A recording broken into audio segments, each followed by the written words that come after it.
गुरु प्यारी सास संगत जी, राधा स्वामी जी।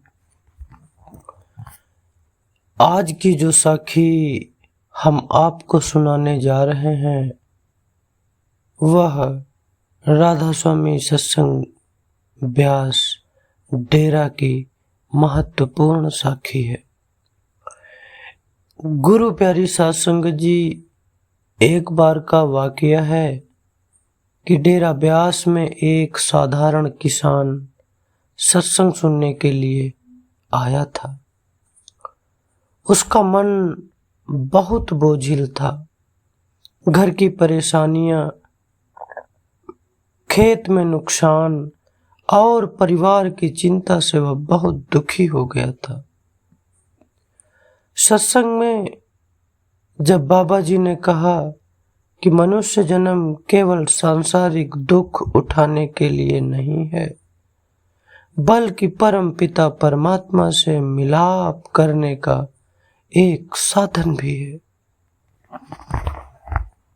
जो भी कठिनाइयां हमारे जीवन में आती हैं वह हमारे ही पिछले कर्मों के कारण आती हैं, परंतु सतगुरु की शरण में रहकर इनको आसानी से सहा जा सकता है।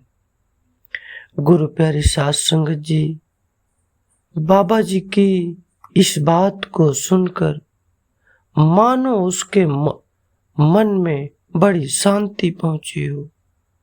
उसे लगा कि अब वह जिस दुख के बोझ में दबा जा रहा था उससे उसको वह बड़ा हल्का महसूस करने लगा और असल में वह बातें उसको ऊपर उठाने का एक माध्यम समझने लगा। साथ संगत जी, सत्संग समाप्त होने के बाद वह अपने घर को लौटा तो उसके व्यवहार में बहुत बड़ा परिवर्तन देखा गया। पहले जहां वह छोटी छोटी परेशानी में भी गुस्सा कर बैठता था, वहीं वह अब नाम भक्ति करते हुए उन सुखों बड़ी सहजता से सहन करने लगा।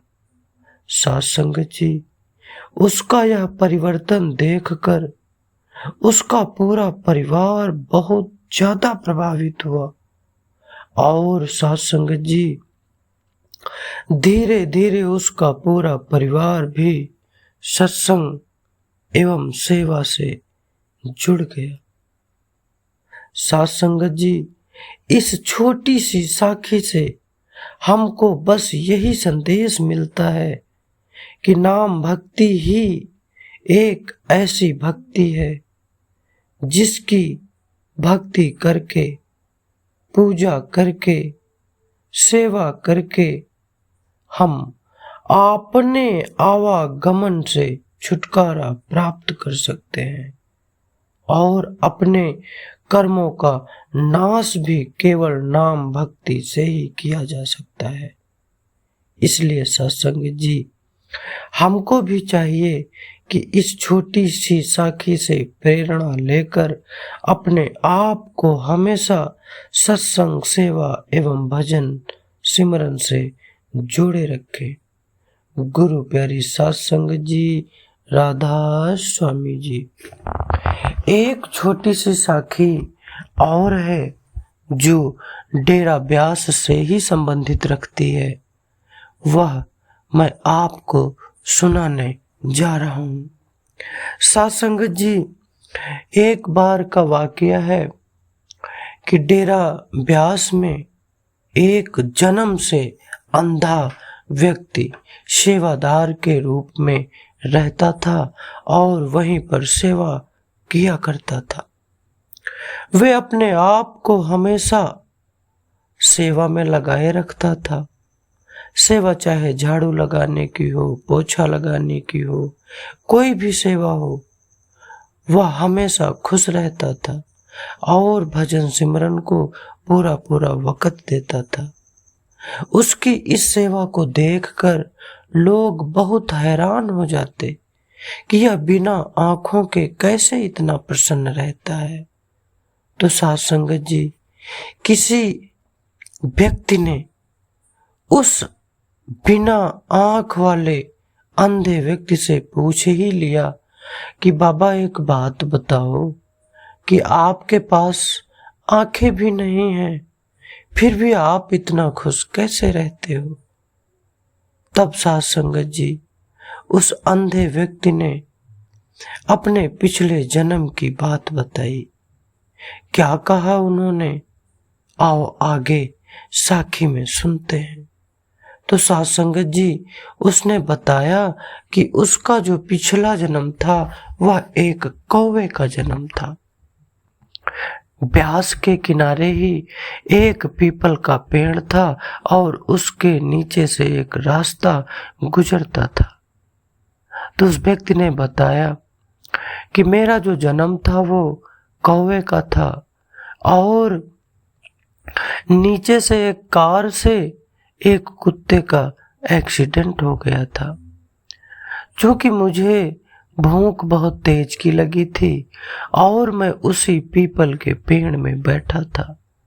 जैसे ही उस कुत्ते का एक्सीडेंट हुआ और भूख के वशीभूत मैं उस पेड़ से उड़ा और कुत्ते की दोनों आंखें नोच के खा ली। तो साध संगत जी, जो मेरा यह जन्म हुआ तो उसी कुत्ते की जो मैंने आंखें खाई थी, उसको मैंने जो अंधा किया था, उसकी वजह से यह जन्म, इस जन्म में मुझे अपनी दोनों आंखें गंवानी पड़ी। गुरु प्यारी साध संगत जी, कर्मों का यह अटल कानून हम सबके ऊपर लागू होता है।